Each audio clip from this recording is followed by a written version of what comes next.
Dear student, welcome to the practice session 2 of nuclei. देखिए, last class में हमने जो क्वेश्चंस कंप्लीट किए थे, अब उसके आगे जो है हम नेक्स्ट जो क्वेश्चंस है वो देख रहे हैं। अब देखिए, इसमें जो है ना कुछ क्वेश्चन जो है पूरे सिलेबस पे, जैसे न्यूक्लियाई के जो सिलेक्टेड जो एक 8 to 10 क्वेश्चंस है वो देखेंगे। इसके बाद जो है हम PYQ पर जाएंगे। सो देखिए, यहाँ पे सबसे पहला जो क्वेश्चन है, a nuclear transformation is denoted by x of n comma alpha. तो इसका जो ट्रांसफॉर्मेशन हो रहा है थोड़ा यहाँ समझे। Okay, nuclear transformation is denoted by, तो ये जो है ना एक्चुअली x का जो ट्रांसफॉर्मेशन है वो लिथियम में हो रहा है। ठीक है, which of the following is the nucleus of element x। तो इसमें जो न्यूक्लियस या एलिमेंट जो x है, ओके, वो क्या है आपको बताना है। सो अब देखिए, यहाँ पे हम एक्चुअली फ्लो हमारा ऐसा रहेगा लिखने का। ठीक है, सो विजिबिलिटी के हिसाब से हम ऐसे जाएंगे। ठीक है, तो यहाँ पे ये पहला जो है हमने लिख दिया ये x of n comma alpha. तो इससे क्या मिल रहा है, अब ये जो है ना इसका ट्रांसफॉर्मेशन किस में बता रहा है। ओके, ये जो ट्रांसफॉर्मेशन है, okay, it is in lithium. Okay, lithium 37, okay, lithium 37 ऐसे बता रहा है। ठीक है, सो अब देखिए इसका मतलब क्या हो रहा है कि यहाँ हम इस एक्स न्यूक्लियस या इस एलिमेंट या जो भी एलिमेंट होगा उसका न्यूक्लियस के साथ न्यूट्रॉन का जो है न्यूट्रॉन हिट कर रहा है उसको। तो यहाँ पे अगर मैं ऐसे लिख दूं कि ये x जो है इसका atomic number z, mass number a, इसके साथ ये न्यूट्रॉन, सो न्यूट्रॉन का मास तो आएगा but it is not, sorry, इसका चार्ज नहीं रहेगा, इसका मास आएगा लेकिन, तो हम इसको N01 लिख सकते हैं। तो अब देखिए जो रिएक्शन बनेगा इसका, इससे क्या आएगा, हमको मिलेगा लिथियम 37 और साथ में ये अल्फा पार्टिकल। सो ये अल्फा पार्टिकल को हम क्या लिखेंगे, हीलियम 24। तो ये इक्वेशन बन रही। अगर आपको ये समझ गया तो आप जो है ना आंसर बहुत आसानी से बता सकते हैं। अब देखिए यहाँ पर ओके किस तरह से आएगा, बोलिए। मास और चार्ज तो कंजर्व होना चाहिए। तो अब देखो यहाँ पर ये जो है 30, ओके, सॉरी, z प्लस 0, तो ये z प्लस 0 इधर साइड में क्या है 3 plus 2, so that will B 5। इसका मतलब एटॉमिक नंबर तो 5 आ जाएगा। एटॉमिक नंबर कितना आएगा, 5 आएगा। ठीक है, चलिए तो आगे बढ़ते हैं। अभी क्या है, मास नंबर चेक करना है हमको। ठीक है ना, ये x का मास नंबर क्या होगा। तो अब यहाँ पे देखिए ऑप्शन में 2 है, सो हमको चेक करना पड़ेगा। ठीक है, अगर एक ही ऑप्शन एटॉमिक नंबर 5 का देता तो हमारे लिए बहुत आसान हो जाता।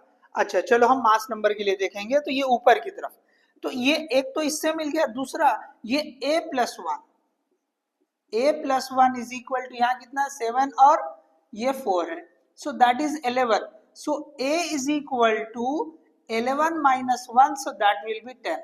तो आपके पास मास नंबर 10 आया है और जो एटॉमिक नंबर है वो 5 आया है। तो यहाँ पे इसका मतलब जो है कौन सा ऑप्शन आ रहा है सही, तो ये जो डी ऑप्शन है वो करेक्ट है, देख लीजिए। तो इसका मतलब बोरान 510 ये जो है करेक्ट आंसर रहेगा। ठीक है, तो ये जो एलिमेंट है उसका एटॉमिक नंबर 5 और मास नंबर 10। ठीक है, चलिए नेक्स्ट। अब देखिए थ्योरी क्वेश्चन है, heavy water is used in nuclear reactor. Okay, heavy water is used in nuclear reactors. किस लिए यूज होता है हेवी वाटर। सो देखिए जो न्यूक्लियर चैम्बर होता है या फिजन चैम्बर जिसको बोलते हैं, ठीक है, तो उसमें जो हेवी वाटर यूज करते हैं वो क्यों यूज करते हैं ये पूछ रहा है। तो हमें पता है कि भाई फिजन होकर जो न्यूट्रॉन रिलीज होते हैं वो हाई एनर्जी वाले होते हैं। ठीक है ना, तो उनकी एनर्जी कम करना या उनकी जो काइनेटिक एनर्जी कम करना होती है, तो काइनेटिक एनर्जी कम करना मतलब उनकी स्पीड कम करना होगी, तो मतलब हमको स्लो डाउन करना पड़ेगा। ठीक है, तो यहाँ पे ये जो हेवी वाटर है, अब यहाँ पे देखो, to absorb neutrons to sustain control reaction. तो कंट्रोल रिएक्शन के लिए या चेन रिएक्शन को कंट्रोल करने के लिए हेवी वाटर यूज होता है क्या, नहीं। हेवी वाटर न्यूट्रॉन को एब्जॉर्ब नहीं करते, कौन करता है, तो वो कैडमियम रॉड, कंट्रोल रॉड्स जो बोला गया। तो इसका मतलब ये वाला तो ऑप्शन गलत हो रहा है। ठीक है, इसी तरह ये भी उसी को पॉइंट है, to absorb neutron to stop the chain reaction, तो ये भी नहीं है, कैडमियम रॉड से रिलेटेड ही हो रहा है। To reduce the hazardous radiation from the nuclear reaction, उसके लिए तो वो शील्डिंग लगी होती है, तो इसका मतलब ये भी नहीं है। To slow down the neutrons, तो ये ऑप्शन करेक्ट हो गया देखिए। So this is we are having the correct option. अब इसी तरह से एक और क्वेश्चन है, देखो ये तो क्वेश्चन नंबर 13। अब क्वेश्चन नंबर 15 की तरफ जाते हैं। तो क्वेश्चन नंबर 15 में देखो रिएक्शन दे रखा है। इन द रिएक्शन Mg और हीलियम, इससे क्या बता रहा है वो कि भाई यहाँ पे ये सिलिकॉन, ओके, Si14 और ये X अननोन दे रखा है, ओके। ये थोड़ा सा आप अगर विजिबिलिटी नहीं है तो देख लो, ये X है, that is unknown, okay, plus 1 neutron. So X is, आपको ये वैल्यू पता करनी है, ये वैल्यू, ओके। चलिए मैं यहां लिखता हूं। तो क्या दिया है देखो, ये है Mg, तो क्वेश्चन नंबर ये कौन सा है 15। तो Mg, ओके, इस जो है 12 24 प्लस इसके साथ में क्या दे रखा है हीलियम 2 4, इससे क्या बता रहा है, ओके, प्रोडक्ट क्या आ रहे हैं सिलिकॉन या Si14 और ये X दे रखा है, प्लस एक न्यूट्रॉन ये 0 1। तो फिर से उसी तरह से अब यहाँ mass conservation, mass number check कर लो, ऊपर सेम आना चाहिए। ये 20 प्लस 4, सॉरी 24 प्लस 4, ये कितना होना चाहिए x प्लस 1 के बराबर होना चाहिए। So therefore x is equal to ये 28 माइनस 1, सो आंसर हो जाएगा 27। आंसर कितना हो जाएगा 27। तो देख लीजिए यहाँ पे कौन सा ऑप्शन हो रहा है, तो ये बी ऑप्शन हो रहा है। So that is the correct option, okay. सो ये तो एकदम सिंपल जैसे क्वेश्चन है, लेकिन कंसेप्ट है, ओके। चलिए सो आगे बढ़ते हैं। सो आई होप ये तीनों भी क्वेश्चन जो है आपको क्लियर हो गए होंगे। चलिए आप पॉज करके इसको कॉपी करें, हम नेक्स्ट क्वेश्चन देखेंगे।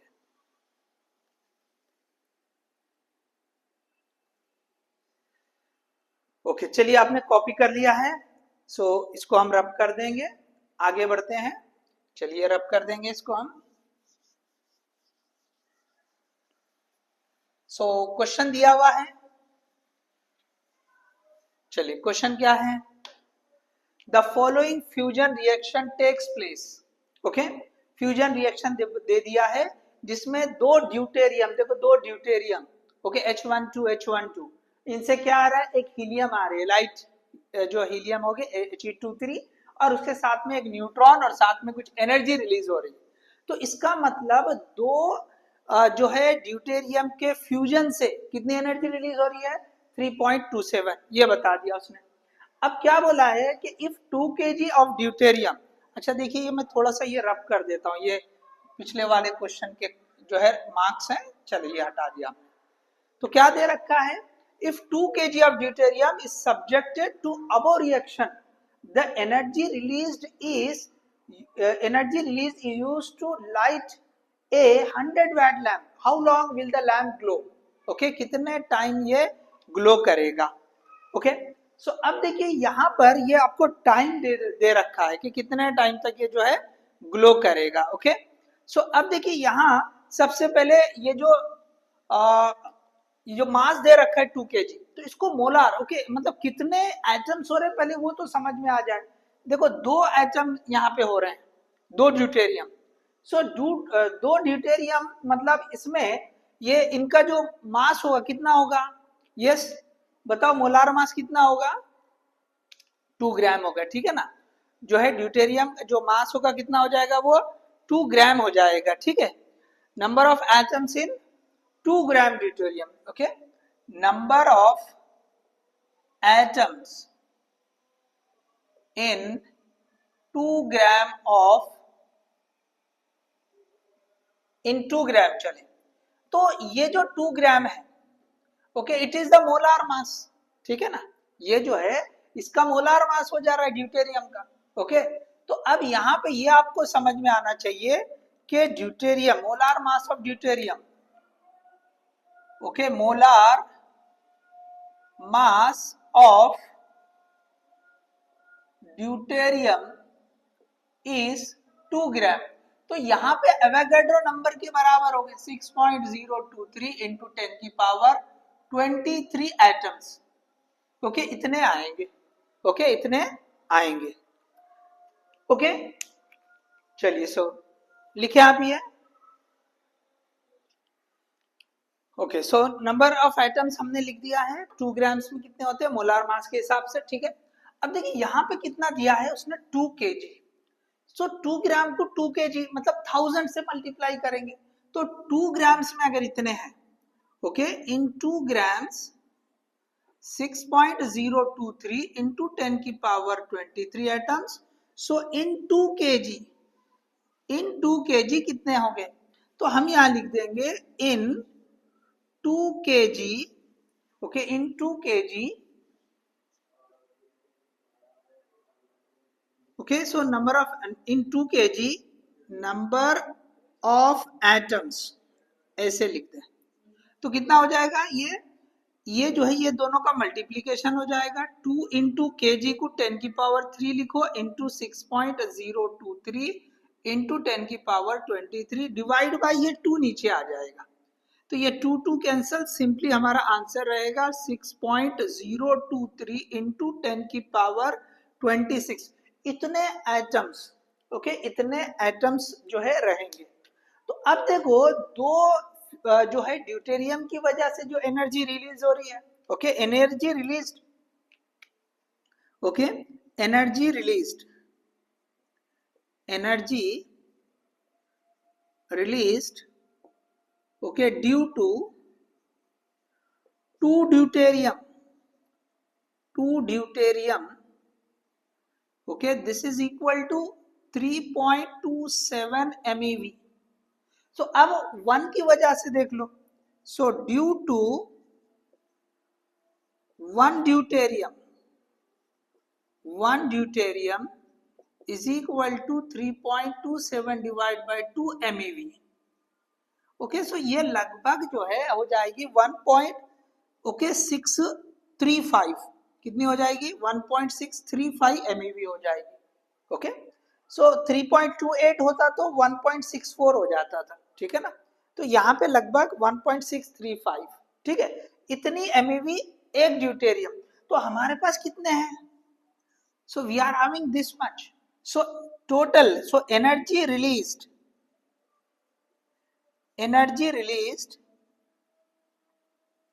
ओके, इतने सारे एटम की वजह से, तो हम यहां लिखेंगे energy released due to, okay, 2 kg, due to 2 kg of deuterium, okay, deuterium, so 2 kg ड्यूटेरियम में कितने एटम्स हो रहे हैं, तो इतने हो रहे हैं, तो 6.023 इंटू 10 की पावर 26, 10 की पावर 26 इंटू, अब इतने एटम है, एक की वजह से कितनी हो रही है, इतनी हो रही है, so it is multiplied by 1.635 MeV, तो ये इतनी एनर्जी हो जाएगी। अब थोड़ा सा यहाँ अगर अप्रॉक्स कैलकुलेशन कर लो, क्योंकि यहाँ पे फिगर्स जो है ना ये 2, 3, 5, 7 थोड़ा सा गैप है, ठीक है, 3 के बाद यहाँ थोड़ा सा कम है, थोड़ा सा हम वर्कआउट कर सकते हैं, थोड़ा अप्रॉक्स कर लेके, तो अगर मैं इसको ले लूँ 1.67, 1.66, तो इसको 5/3 लिख सकते हैं, तो थोड़ा सा यहाँ पे अगर मैं एनर्जी बता दूं, ये जो एनर्जी होगी अप्रोक्सीमेटली अगर मैं इसको 6 लिख दूं और इसको मैं जो है 1.67 मतलब 5/3 ले लो, ओके, 5/3 ले लेता हूँ, चलो 6 इंटू 10 की पावर 23 इंटू इसको 5/3 ले लेंगे, 5/3 MeV अगर ऐसे ले लें, सो 3 1 जा 3, ये 3 2 जा, तो अप्रोक्सीमेटली 5 2 जा 10 इंटू ये सॉरी ये 26 है, इंटू 10 की पावर, ओके, 10 इंटू 10 की पावर 26 MeV, इतनी एनर्जी रिलीज हो रही है। लेकिन देखो ये जो एनर्जी है वो किस में है, it is in, okay, MeV, मतलब ये SI यूनिट में नहीं है, तो SI यूनिट में आप कन्वर्ट करें इसको, तो SI यूनिट में कैसे कन्वर्ट करोगे आप इसको, सो 1.6, ओके, ये जो इलेक्ट्रॉन की वैल्यू है, चार्ज की value, so this will B, अच्छा इसको यहीं पे करते हैं हम आगे, 10 इंटू 10 की पावर 26 इंटू ये 10 की पावर 6 इलेक्ट्रॉन 1.6 इंटू 10 की पावर -19, ये जूल में आ गई, ये किस में आ गई है, जूल में आ गई, तो ये जो वैल्यू आएगी लगभग, ओके, ये जो वैल्यू आएगी तो ये कितनी हो जाएगी, ये 10 की पावर, ओके, 27 और 6 33, सो लगभग ये 10 की पावर सॉरी पहले 1.6 लिख दो, ये 1.6 इंटू ये 10 की पावर कितनी हो जा रही है, ओके 33।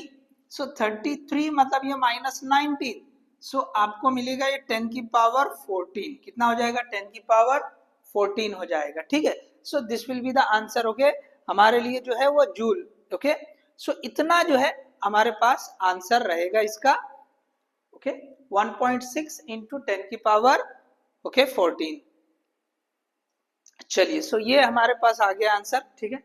सो ये एनर्जी हमने लिख दी, या इसको 16 इंटू आसानी के लिए ऐसा भी लिख सकते हैं, और 16 इंटू 10 की पावर 13 जूल, ऐसा दोनों में से जो भी यूज होगा आसानी के लिए हम कर लेंगे, ठीक है, जो भी यूज होगा।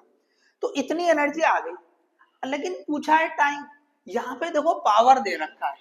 सो एनर्जी का फॉर्मूला क्या होता है, पावर इंटू टाइम, ठीक है ना। Since energy is equal to power into time, तो यहां से टाइम का फॉर्मूला क्या बनेगा, so that is we are having energy upon power, energy upon power. देखो दोनों सेम यूनिट में होने चाहिए, तो यहाँ पे मैंने दोनों को भी एसआई यूनिट में कन्वर्ट कर चुका हूँ।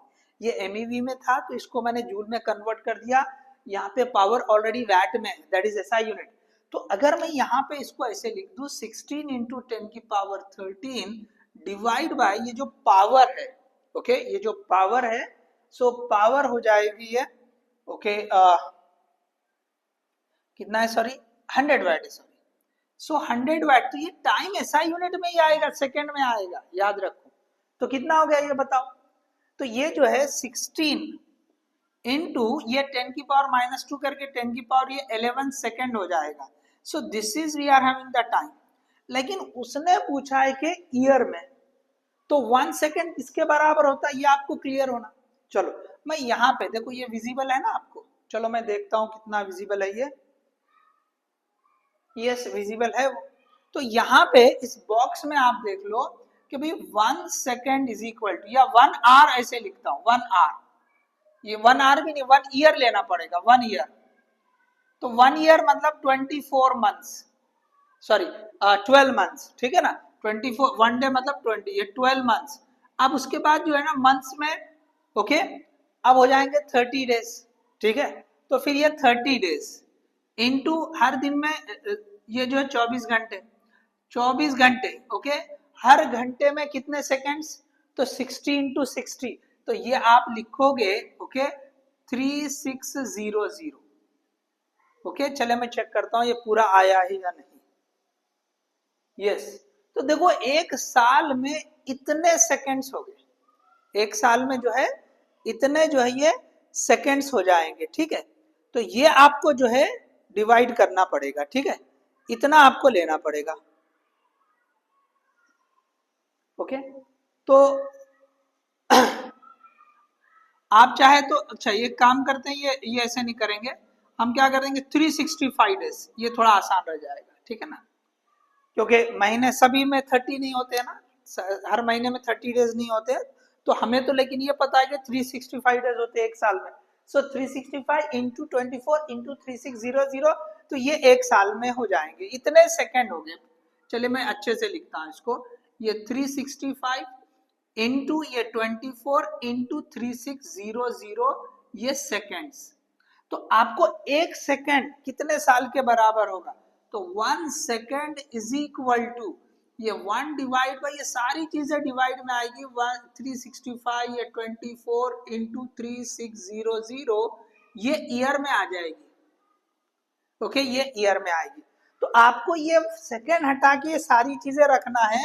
सो time is equal to 16 into 10 की पावर 11, और एक सेकेंड की जगह ये सारे वैल्यू लिखेंगे 365 इंटू 24 इंटू 3600, ओके ये आ जाएगा ईयर में, ये आ जाएगा year. So this is we are having the time, okay this is we are having the time.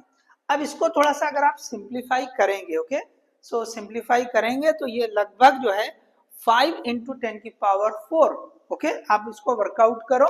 So this time will give 5 into 10 की पावर 4 ईयर, तो ये आपका आंसर होगा, ओके तो यहाँ पे कौन सा हो रहा है, सो दिस वन, ओके, ये जो सी ऑप्शन है वो करेक्ट रहेगा। कैलकुलेशन आप देख ले, ओके। सो आपको यहाँ थोड़ा सा वर्कआउट कर ले, ये आप जो है 0 0 10 की पावर थोड़ा सिंप्लीफाई कर ले, 16 और ये 24 इसको थोड़ा सिंप्लीफाई कर ले, यहाँ पे 36 सॉरी 365 और ये 36 इसको भी आप थोड़ा सिंप्लीफाई कर लें, ओके, स्क्वायर वगैरह जो भी करके। तो इस तरह से आप जो है इसको वर्कआउट करेंगे। So finally what we are getting, finally you are getting this one 5 into 10 की पावर 4 ईयर्स, ठीक है। तो इस तरह से आप जो है ये कर सकते हैं।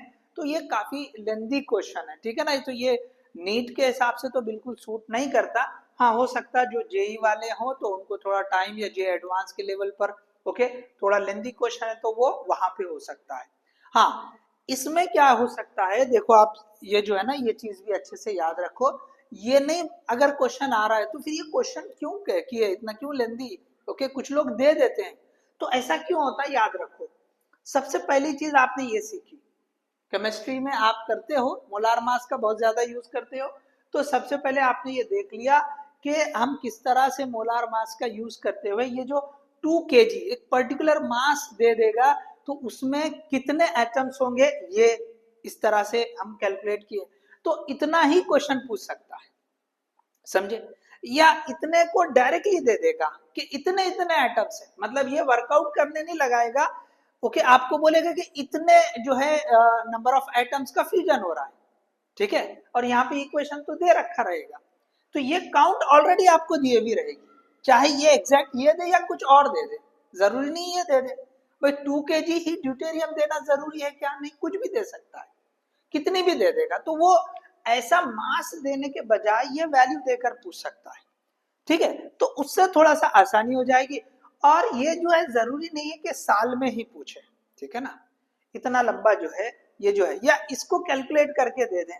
तो आप क्या करें, ठीक है ना, एक काम कर सकते हैं इसमें थोड़े आसानी के लिए, भाई 1 सेकेंड और ईयर का रिलेशन ले लें, ये जो है ना इसका ये रिलेशन ले लो कि भाई कितना होता है, ये सब मल्टीप्लाई करके देख लो, ओके, सब मल्टीप्लाई करके देख लो, इसका जो है ना आप वर्कआउट करो ये इतनी वैल्यू का, तो आप वो डायरेक्ट वैल्यू यूज कर सकते हैं, ओके। तो आप कन्वर्जन याद रख लो कि भाई एक साल में कितने सेकंड होते हैं, या एक सेकंड के कितना साल होगा, ठीक है। तो ये कन्वर्जन आप याद रख लो, तो आपको थोड़ा सा वो आसानी जाएगी, ठीक है। चले, सो अब देखिए ये तो हमने ऐसा सॉल्व कर लिया। अब दूसरा, चलो इसको आप पॉज करके पहले कॉपी कर लो, चलो लेंदी क्वेश्चन है, पहले कॉपी कर लो, ठीक है, कॉपी कर लिया। चलो अब दूसरा जो है नेक्स्ट क्वेश्चन पे जाते हैं। चलिए इसको मैं रब कर देता हूं ये वाला, ठीक है। ठीक है, चलिए ये हम जो है ना ये रब कर दिया।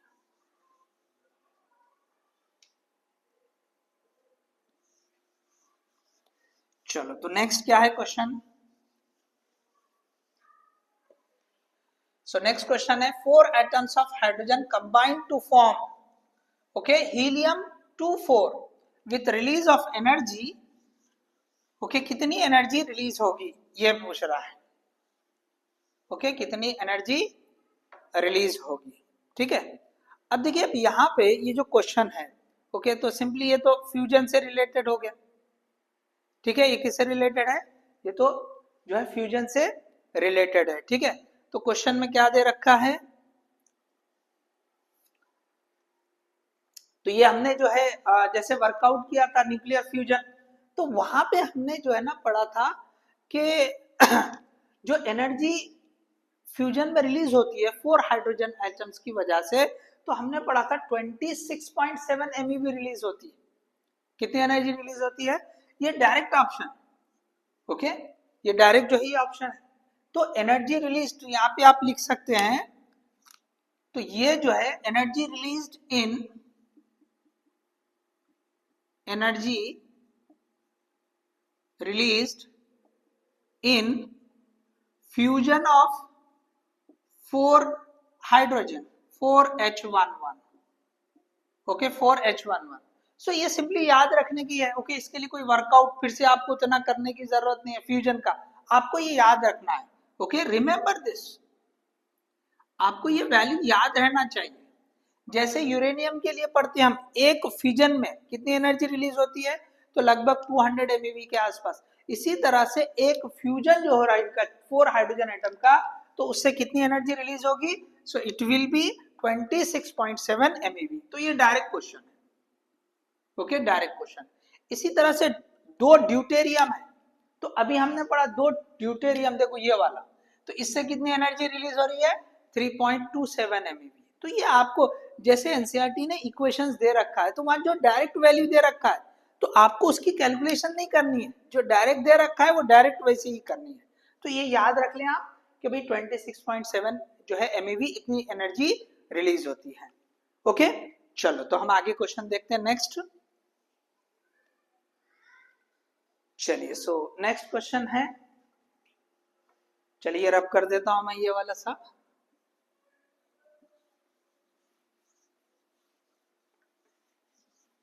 चलिए क्या दे रखा है, a heavy nucleus X of mass number 240 and binding energy per nucleon is 7.6 MeV, okay 7.6 MeV, okay. चलिए मैं थोड़ा सा ये रब कर देता हूं, थोड़ा क्लीन आपको दिखे। चलिए अब देखिए यहां पे क्या दे रखा है, okay, heavy nucleus of mass number 240 and binding energy per nucleon is 7.6 MeV is split into two fragments Y and Z of mass number 110 and 130. The binding energy of the nucleus in Y and Z is 8.5 MeV per nucleon. The energy Q released per fission in MeV. Okay. अब देखिए यहाँ पे 240, so it is like uranium, ठीक है ना, लेकिन यहाँ पे आप कैलकुलेशन करने के लिए आपको दिया है, ओके, ये क्वेश्चन आपने करना ही चाहिए, ठीक है। अब देखो ये कैसे करेंगे, इस जैसे आपको क्वेश्चन मिलने ही वाले हैं, ठीक है, ये पूछ सकता है क्योंकि इसमें डिफिकल्ट कैलकुलेशन नहीं लगेंगे। तो नीट के हिसाब से बहुत ज्यादा स्कोप है इसको, क्वेश्चन कंसेप्ट यू है, कैलकुलेशन आसान है, ठीक है। तो क्या दे रखा है, चलो यहाँ पे मैं क्वेश्चन नंबर ये 19 बता रहा हूँ। सो अब देखिए यहाँ पे एनर्जी जो रिलीज होगी, तो एनर्जी, बाइंडिंग एनर्जी किसकी ज्यादा होती है, ओके, जो ज्यादा स्टेबल होते हैं, ओके, तो जिसकी बाइंडिंग एनर्जी पर न्यूक्लियन ज्यादा, तो देख लो यहाँ पे, तो किसकी है ये, वाई और जेड, तो उसका मास नंबर कितना है, तो binding energy of Y plus binding energy of Z is equal to, okay, is equal to, अच्छा इस ये जो है टोटल बाइंडिंग एनर्जी इनकी, इसमें से बाइंडिंग एनर्जी x की निकालें, सो दैट इज एनर्जी रिलीज्ड, ये एनर्जी रिलीज, चलो इसको मैं ऊपर लिखता हूं, इतनी एनर्जी रिलीज होगी, एनर्जी रिलीज्ड, या Q इज इक्वल टू ये लिख सकते हैं आप क्या लिख सकते हैं, Q is equal to this minus this. तो ये दोनों उसके प्रोडक्ट है, ये दो बन रहे हैं, Y और Z बन रहे हैं, वो ज्यादा स्टेबल है, ज्यादा स्टेबल मतलब बाइंडिंग एनर्जी ज्यादा, उनकी खुद की एनर्जी नहीं, बाइंडिंग एनर्जी ज्यादा। तो इन दोनों की binding energy minus binding energy of ये जो एक्स है न्यूक्लियस, ये सब्ट्रैक्ट करने से जो एनर्जी बचेगी वो एनर्जी रिलीज होगी, ठीक है ना। तो यहाँ पे कितनी हो जाएगी, चलो पहले इसकी लिखते हैं। सो ये Q इज इक्वल टू, मैं ऐसे लिखता हूँ, Q इज इक्वल टू ये ऐसे बाइंडिंग एनर्जी ऑफ Y, चलो इसको मैं थोड़ा हटा देता हूँ, चलो ये ऐसे लिखा, दिस इज Q, तो ये Q क्या है, दिस इज एनर्जी रिलीज्ड, यहां लिखता हूं मैं एनर्जी रिलीज्ड। तो अब यहाँ पे ये ऐसे लिखे बाइंडिंग एनर्जी ऑफ Y, तो बाइंडिंग एनर्जी कैसे लिखेंगे, उसकी खुद की total binding energy per nucleon into total number of nucleon. तो पहले Y में कितने हैं, 110 है, तो 110 इनटू कितना, ये 8.5 प्लस ये एक हो गया, दूसरा 130 इंटू 8.5, ये हो गई दोनों की, that is minus binding energy कितने है इसमें, 240 इंटू कितनी है इसकी, तो 7.6 है, 7.6 है। तो ये आपको इक्वेशन समझ में आना चाहिए, जिसको ये इक्वेशन समझ में आ गई, बाकी कैलकुलेशन तो आसान ही है, ओके, बाकी कैलकुलेशन आसान ही। अच्छा अब देखिए यहाँ पे एक काम ये करो कि कि भाई ये जो है 110 और ये 130 इक्वे जो वैल्यूज है वो बहुत डिजाइन करके दे रखा है, और ये दोनों की जो MeV है वो सेम है, समझ में आ रहा? इन दोनों की binding energy per nucleon 8.5 MeV, ये सेम है। तो आप क्या कर सकते हो, सिंपली ये दोनों सेम है तो 8.5 कॉमन लिए तो क्या हो जाता, 110 प्लस 130 ओके इंटू 8.5। अब देखो किस तरह से बोल रहा हूं मैं, आपको मैं डायरेक्टली भी बता सकता था, ओके ये 240 इंटू 7.6।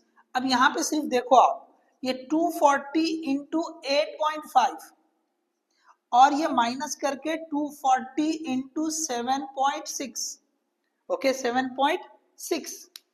अब ये जो है इसमें भी अगर देखो तो बिल्कुल ये भी 240 है, इन दोनों को मिला के भी 240 हो रहा था।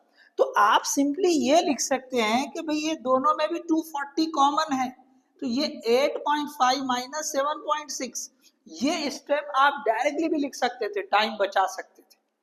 अगर आपकी अंडरस्टैंडिंग अच्छी है, मैथमेटिकल एबिलिटी अच्छी है, सो डायरेक्टली देखो ये 110 130 टोटल नंबर ऑफ न्यूक्लियन 140 हो रहे, और इनके लिए सेम जो है बाइंडिंग एनर्जी है। इस तरह से यहाँ पे 240 के लिए 7.6 है, तो 240 इंटू ये 8.5 माइनस 7.6, ये पहली स्टेप होनी चाहिए। जिसकी एबिलिटी अंडरस्टैंडिंग की अच्छी है तो पहली स्टेप जो है ना यही लिखे। ये सारी चीजें तो आपको समझ में आना इसलिए बता रहे हैं, क्वेश्चन जब सॉल्व करेंगे तो ये हमारे समझ में आ जाना चाहिए कि भाई बाइंडिंग एनर्जी किसकी ज्यादा हो रही है, तो जो स्टेबल होते हैं। तो स्टेबल कौन होंगे, तो जो इसके फिजन होने से हो रहे हैं, ठीक है ना, फिजन होने के जो बाद जो प्रोडक्ट बन रहे हैं वो as compare to parent nuclei जो है वो स्टेबल होते हैं। तो सिंपली हम क्या करें, इस तरह से लिखें। हाँ, अगर ये अलग अलग देगा तो फिर पूरा करना पड़ेगा, याद रखो वहां पे आपको टाइम जो है ना थोड़ा ज्यादा लगेगा। अलग अलग देगा इस मतलब इसकी y के लिए अलग दे दिया, z के लिए अलग दे दिया, लेकिन यहाँ पे वो चाह ही रहा है कि क्वेश्चन आपसे जल्दी सॉल्व हो जाए। ओके, तो यहाँ पे कितना हो जाएगा, ये 240 इंटू 8.5 माइनस ओके कितना हो जाएगा, ये 0.9 हो जाएगा। तो देख लो 240 इंटू 0.9, 240 से थोड़ा कम होना चाहिए आंसर, तो चेक कर लो 240 से थोड़ा कम आंसर कौन सा है, सो दैट इज 216। ओके, अब ये कैलकुलेट करने की जरूरत नहीं है, डायरेक्ट आंसर आ जाएगा, this is we are having 216, क्योंकि 240 इंटू 0.9 ये 1 नहीं, 1 से थोड़ा कम है, 1 से 1 होता तो 240 इंटू 1 240 होता, आंसर 240 से थोड़ा कम होना चाहिए। ठीक है, समझ में आ गया। चलो अब देखिए ये जो क्वेश्चन था ये तो आसान था, so this is we are having 216 MeV। Okay, so hope you understood this one. ठीक है, चलिए नेक्स्ट क्वेश्चन देखते हैं हम। नेक्स्ट क्वेश्चन क्या दे रखा है, a nuclear reactor delivers a power of 10 watt, कितना पावर दे रहा है वो 10 watt. Find the fuel consumed by the reactor per hour, एक घंटे में कितना फ्यूल यूज हो रहा है ये पूछ रहा है, और साथ में क्या बोला है, इफ इट्स इफिशियंसी इज 20%, मतलब इफिशियंसी सिर्फ 20% है, जितना फ्यूल दे रहे उससे ओके मतलब जो इनपुट एनर्जी मिल रही सिर्फ 20% ही वो कन्वर्ट हो रही है। ठीक है, तो यहाँ पे ये जो पावर डिलीवर कर रहा है इनपुट पावर का सिर्फ 20% ही जनरेट हो पा रहा है, ओके सही तरीके से जो यूज में होना है वो कन्वर्ट हो रहा है। तो अब यहाँ पे आपको जो है ना जो फ्यूल दे रहे हैं, इनपुट कितना दे रहे हैं, एक घंटे में कितना फ्यूल दे रहे हैं वो आपको पता करना है, और वो किसमें पता करना है आपको, ग्राम में, एक घंटे में कितने ग्राम आप दे रहे हो। ठीक है, तो अब देखो यहाँ पे ये जो क्वेश्चन है, ओके ये जो क्वेश्चन है, तो सबसे पहले तो आपको ये जो इनपुट पावर है वो पता करनी पड़ेगी। तो ये कैसे आएगा, तो आपको पता है हम जो है इफिशियंसी का फॉर्मूला आपको मालूम है, ठीक है ना। तो पहले हम एनर्जी, ओके एनर्जी कितनी हो रही पहले वो देख लेंगे। ठीक है, एनर्जी जो है कितनी है, सो यहाँ पे ये जो 10 वैट के हिसाब से यहाँ पे मैं लिखता हूँ क्वेश्चन नंबर ये 20। ठीक है, सो यहाँ पे जो आउटपुट पावर है okay PO is equal to कितनी है, सो दैट इज 10 वैट। ठीक है 10 वैट, तो इनपुट पावर ये PI is equal to okay, अच्छा फॉर्मूला यहाँ पे एफिशिएंसी का यूज करो, so P not by PI okay into ये 100, तो ये आती है परसेंटेज में, ये आती है परसेंटेज में। ठीक है ना, तो अब देखिए इसको अगर मैंने PI इज इक्वल टू ये P नॉट डिवाइड बाय ये एफिशिएंसी इनटू 100, तो पी नॉट की वैल्यू है 10, इफिशियंसी दिया है 20, ओके, इनटू और ये 100, ओके, इनटू 100। तो आपके पास ये वैल्यू कितनी हो जाएगी देख लीजिए। So input power will be, okay, 50 watt. कितनी हो जाएगी? 50 वैट। या एनर्जी अगर हम ये इसको ऐसे लिखें, this will be 50 watt, sorry 50 joule per second. So energy in 1 second, energy in 1 second कितनी हो जा रही है? 50 जूल हो जा रही है। ओके, तो यहां तक आपको समझ में आ गया है, ठीक है। अब देखिए ये जो है 1 सेकेंड में इतनी एनर्जी, इतनी देर, इतना हमको फ्यूल देना पड़ा है, ओके, एनर्जी मतलब इतना फ्यूल देना पड़ा जिससे एनर्जी कितनी हो सकती है एक्चुअली?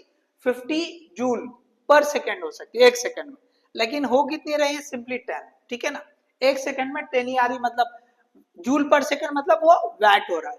अब देखिए यहां पर आपको उसने बोला कि आप जो है वो फ्यूल बताओ, 1 घंटे में कितना फ्यूल जो है बर्न हो रहा है या दिया जा रहा है, ठीक है। तो अब यहाँ पे क्या करेंगे, एनर्जी है हमारे पास, तो उस एनर्जी को यूज करते हुए हम क्या करेंगे? मास बताएंगे। So since we know that E is equal to mc square, so m is equal to E divide by c square, okay, इस तरह से हम ये करेंगे। तो 50 डिवाइड बाय c स्क्वायर कितना रहेगा? ओके, E तो 50 है, c 3 इंटू 10 की पावर 8 होल स्क्वायर, ओके। तो ये किस में आ जाएगा? केजी में आएगा। किस में आएगा? केजी में। तो आप इसको वर्कआउट करो। सो m इज इक्वल टू 50, ये केजी को हमने 1000 इंटू जी लिख दिया, ये 1000 ग्राम, और ये आ गया 3 इंटू 10 की पावर 8, ओके, स्क्वायर, ओके। अब देखिए ये जो आ रहा है this much, okay, this will be 50 joule per second, okay, ये जो है ना पर सेकेंड आ रहा है, इतने ग्राम। तो ये 1 सेकेंड में, okay, this is in 1 second, okay, A second में इतने ग्राम जा रहा है, ओके। सो यहां पे मैं लिखता हूं this is in 1 second. So in 1 hour, okay, 1 second में इतना, तो 1 घंटे में कितने सेकेंड होते हैं? 3600। So you have to multiply this value as ये 1000 डिवाइड बाय 3 इंटू 10 की पावर 8 का स्क्वायर इंटू ये 3600, तो ये हो जाएगा ग्राम पर आवर। 1 घंटे में इतना दे रहे हैं, 1 घंटे में हम इतना दे रहे हैं, ओके। तो ये हमने 1 सेकंड में लिखा था, अब ये 1 घंटे में, तो हमने 1 घंटे के लिए क्या किया? 3600 से मल्टीप्लाई कर लिया। अब यहाँ पे थोड़ा सा चेकआउट कर लो, ये 50 इंटू ये 10 की पावर 3 की जगह ये 5 कर दो, देखो ये 3 और ये 2, और यहाँ पे इसको 36 लिख दिया। अच्छा, यहाँ पे 3 का स्क्वायर 9 हो जाएगा, ये 10 की पावर 8 का स्क्वायर 10 की पावर 16 हो जाएगा, ठीक है। तो ये 9 1 जा 9, 9 4 जा, ओके, 9 4 जा। तो अब ये यहाँ क्या लिख सकते हैं? 50 इंटू 4, ये 200 इंटू ये 10 की पावर ये 16 ऊपर जाके माइनस होगी, तो माइनस 16 प्लस 5 ये माइनस 11 हो जाएगी। सो यू विल गेट ये 2 इंटू 10 की पावर, ओके, 10 की पावर ये जो है माइनस 11, ओके, क्या गड़बड़ हो रही है मुझसे? वैल्यू, ठीक है ना, ओके। सो अच्छा यहाँ 11, ठीक है, ऑप्शन में है ना सब निगेटिव, यस है। सो 2 इंटू ये 10 की पावर प्लस 2, तो 10 की पावर ये माइनस 9, ये ग्राम पर आवर। सो अब देखिए ये इस तरह का कोई रिलेशन है, ये सॉरी इस तरह का ऑप्शन है क्या? देख लो, 2 इंटू 10 की power 9, okay, sorry minus 9, okay, 2 into ये वाला ऑप्शन डी, ओके। सो 2 इंटू 10 की पावर 9 ये जो है करेक्ट ऑप्शन रहेगा।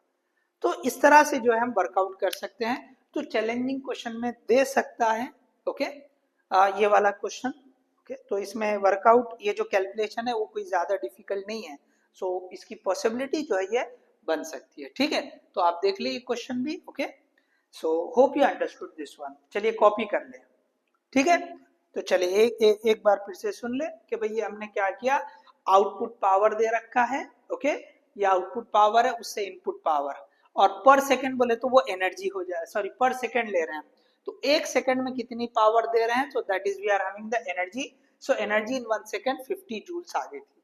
फिर हमने क्या किया, इस एनर्जी को मास में कन्वर्ट कर दिया, किससे, तो मास एनर्जी रिलेशन से, हमारे पास मास आ गया, लेकिन मास जो आता है वो केजी में आया, एसआई यूनिट यूज किया था हमने, उसको हमने ग्राम में कन्वर्ट कर दिया, तो वो आता है कि एक सेकंड में इतना मास दिया हमने, ठीक है ना, तो हमको एक सेकंड का नहीं चाहिए था, एक घंटे का चाहिए था, पर आवर कितना मास दे रहे हैं, तो एक सेकंड को अगर हमने जो है एक सेकंड के बजाय एक घंटे में देना है, तो आप क्या करोगे, एक घंटे में मतलब 3600 सेकंड में, तो आपको 3600 सेकंड में कितना होगा, तो एक सेकंड में इतना है, तो 3600 सेकंड में कितना, तो 3600 से मल्टीप्लाई करेंगे, 3600 से आप मल्टीप्लाई करोगे, तो इस तरह से जो है ये आ जाएगा 2 × 10⁻⁹ ग्राम पर आवर, ठीक है। चलिए चलिए आप कॉपी कर लें, हम आगे नेक्स्ट क्वेश्चन की तरफ जाते हैं।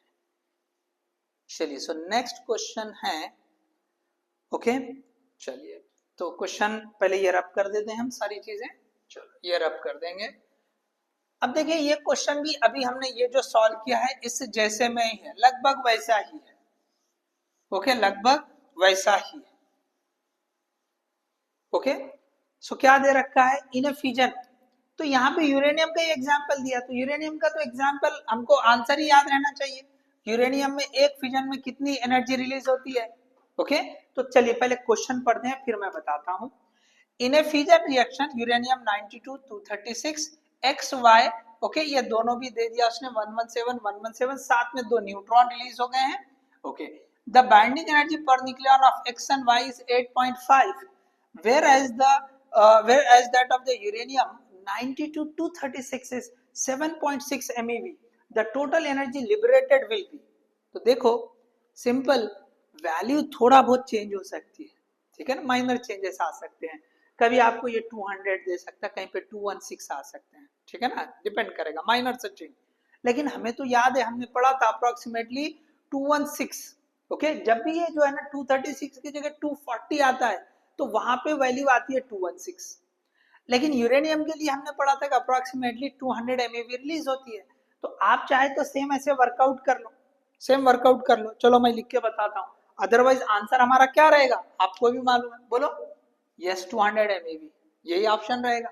चले फिर भी अगर कोई देखना चाह रहा है कि भाई ये जो है ना किस तरह से बाइंडिंग एनर्जी, तो बाइंडिंग एनर्जी ये जो प्रोडक्ट है XY ये ज्यादा स्टेबल रहेंगे, क्यों, तो उनकी सॉरी स्टेबल ज्यादा रहेंगे क्योंकि वो स्टेबल वाले रेंज में है, ठीक है ना, क्योंकि बाइंडिंग एनर्जी उनकी ज्यादा बता रहा है, कितनी बता रहा है X और Y की 8.5 बता रहा है, ठीक है, दोनों सेम है 117, दोनों की बाइंडिंग एनर्जी सेम है, तो अगर मैं डायरेक्टली लिखूं ये वाली स्टेप जैसे बोला था मैंने, चलो फिर भी मैं लिखता हूं पूरा, यहाँ पे जो एनर्जी रिलीज होगी तो binding energy of X plus binding energy of Y, इसमें से, ओके, ये इसमें से आप क्या करोगे, binding energy of uranium, okay, ये 92 236 निकालोगे, तो आपने क्या किया, ये दोनों का मास नंबर से सॉरी बाइंडिंग एनर्जी सेम आ रही है, तो 117 प्लस 117, तो हमने लिख दिया 234 इंटू ये हो गया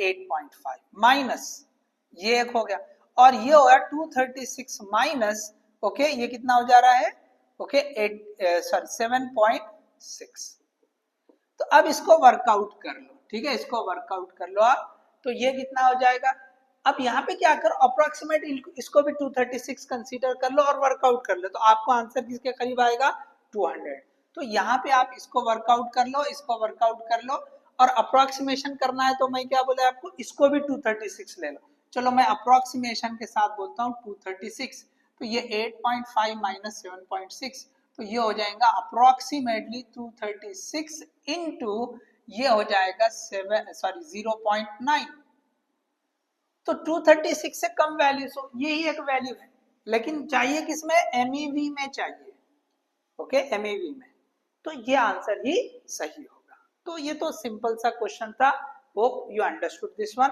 this is we are having question number 21, ठीक है। चलिए तो आगे बढ़ते हैं नेक्स्ट क्वेश्चन की तरफ। चलिए सो नेक्स्ट क्वेश्चन की तरफ बढ़ते हैं हम। Okay, heavy nucleus. ओके, लगभग उसी तरह के, अच्छा सॉरी ये पहले वाले क्वेश्चन आ गए, नेक्स्ट क्वेश्चन। हाँ चलिए, okay so last question. Okay, अब देखिए मैं ये रब कर देता हूं, ये थ्योरी क्वेश्चन है एकदम आसान सा। चलिए इसको मैं रब कर दिया हूं, चलिए ये भी रब कर देते हैं। सो क्या है question? Fast neutron can easily B slowed down. तो ऑलरेडी देखो एकदम शुरू में क्वेश्चन आया था, उसी तरह का यहाँ पे क्वेश्चन है कि भाई फास्ट न्यूट्रॉन को हम स्लो डाउन कैसे कर सकते हैं? The use of lead shielding. तो शील्डिंग किसने लगाती है? तो भाई उससे हार्मफुल रेडिएशन बाहर नहीं निकलना, तो ये तो नहीं है। Passing them through water, water से पास करते हैं, या elastic collision with heavy nuclei, okay, या applying a strong electric field. So slow down करने के लिए हम हेवी वाटर, ठीक है ना, हेवी वाटर मेनली यूज करते हैं, ठीक है। तो यहाँ पे हेवी वाटर नहीं, ओके, कुछ जगहों पे नॉर्मल वाटर भी यूज करते हैं, लेकिन प्रेफरेबल हेवी वाटर ही रहता है। तो अब यहाँ पे उसने जो है ना वैसा नहीं दिया, लेकिन वाटर लिखा है, तो इसका मतलब ये जो ऑप्शन है, ये बी ऑप्शन हमारे लिए सही होगा। ओके, बी ऑप्शन जो है वो सही होगा, ठीक है। सो देखिए इस तरह से ये जो क्वेश्चंस थे, ओके, सेकेंड पार्ट हमने कवर कर लिया है। अब इसके बाद जो नेक्स्ट सेशन रखेंगे, ओके, दो और सेशन लेंगे हम न्यूमेरिक सेशंस, जिसमें हम पहले वाले में नीट के पीवाईक्यूज कुछ देखेंगे, और उसके बाद दूसरे सेशन में हम जो है जेई के जो पीवाईक्यूज है, जो नीट के लिए खासतौर से ज्यादा यूजफुल है, और जेई वालों के लिए भी जैसे जो है कुछ सिलेक्टेड क्वेश्चन हम जो है साथ में जो है ले लेंगे, ठीक है। सो hope you understood this numericals. Okay, अगर कुछ नहीं समझा तो आप कमेंट करके मुझे जो है बता सकते हैं। अगर कॉमन अगर कुछ हो सकते हैं तो ज्यादा अगर कमेंट रहेंगे कॉमन जैसे, तो उसके लिए एक सेशन हम रख सकते हैं, ठीक है। अदरवाइज मैं जैसे भी रिप्लाई करना है, ओके, बिल्कुल डेफिनेटली करूंगा। Okay, thank you.